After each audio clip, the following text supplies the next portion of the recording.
السلام عليكم ورحمة الله تعالى وبركاته. هذه سلام دمان أصحابتو ميل با joogtaan iskasto no maqshaan waa anigo ah Maxamed Solution channel ka daawanaysan waa Maxamed Solution channel. fadlan hadii aad markuu horeys aad channel soo booqato subscribe saan igu saar.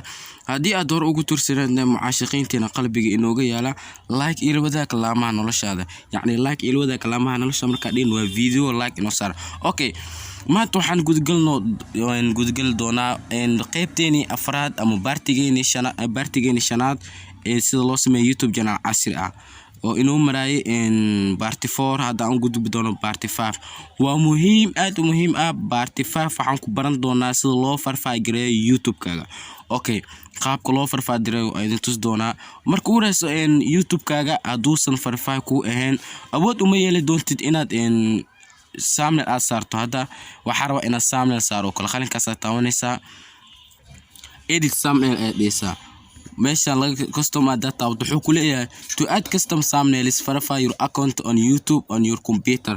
aniga hadda computer maasan waxa ku sameynaynaa by mobile. so mobile lagu sameeyo idin tus doonaa haddaasan verify garasna YouTube kaaga mustaqbalka waxyaalo fara badan oo lagu soo dari doono ma helaysid. waxa ila fiican inaad verify garaado. Okay, markuu horeysado sida caado inoo aad waxaan tegaynaa Google Chrome. waa muhiim, waxaad ka helaysaa Play Store-ka. dadka hore inoo socdeen way inoo socdeen, dadka had soo qabsadeen Play Store-ka ka helaysaa qaybta afraad iyo qaybta saddexaad iyo qaybta labaad iyo qaybta koowaad. waxaad ka helaysaa YouTube-kayga hadda dib u tixraac. Okay, waan soo furano. markuu sidan ku keeno application-ka Chrome kaliya waxaad qoraysaa YouTube features sida oo caado inoo aad aan ku qodi jirnayba. YouTube features aan ku qoraynaa / okay, go aad leedahay. marka go dhaado linkiga hore ee taabanaysaa asxaabta nolol socdeen bayno socdeen linkiga in la taabano waan ogeyn. Okay, marka linkiisa u taabato kaliya wuxuu ku keenayaa si direct ah Chrome ay ku keenayaa always day. markuu sidoo ku keena anaga waxaan rabnaa inaan meeshaan verify gareeno. waxaan oo dhan waa baran doonaa insha Allah sida lacagta loogu furo monetization-ka loogu furo YouTube.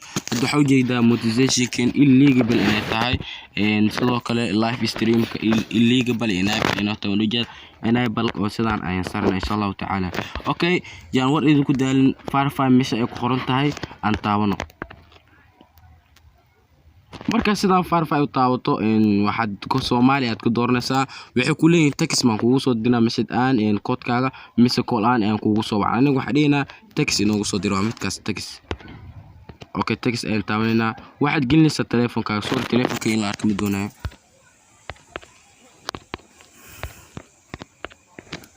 go aad leedahay. markuu sida aad go u dhahdo kaliya waxay ku soo dirayaan code ay ku soo dirayaan code-ka aad gelinaysaa. waxaan sugno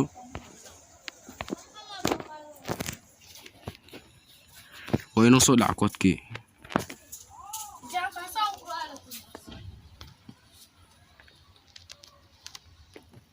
submit up and lena. Okay,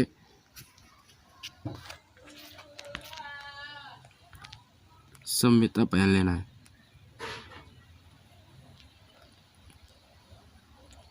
continue aad kasii dooranaysaa.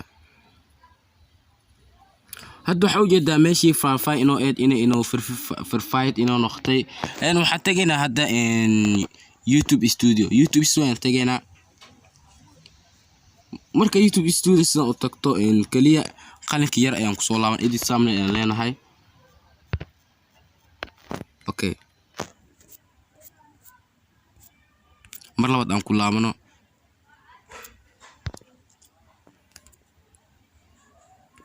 edit thumbnail waa ujeedaa in la furay custom thumbnail keeni. waa taabanaysaa kaliya thumbnail ka doonta aad saaranaysaa. aniga hadda midkan oo kale saara tusaale select save aad leedahay ayno saarantay. insha Allah muuqaalka xiga wuxuu noqon doonaa sida monetization loo furo. waa anigo Maxamed Solution idin leh. Assalamu alaykum warahmatullahi wabarakatuh.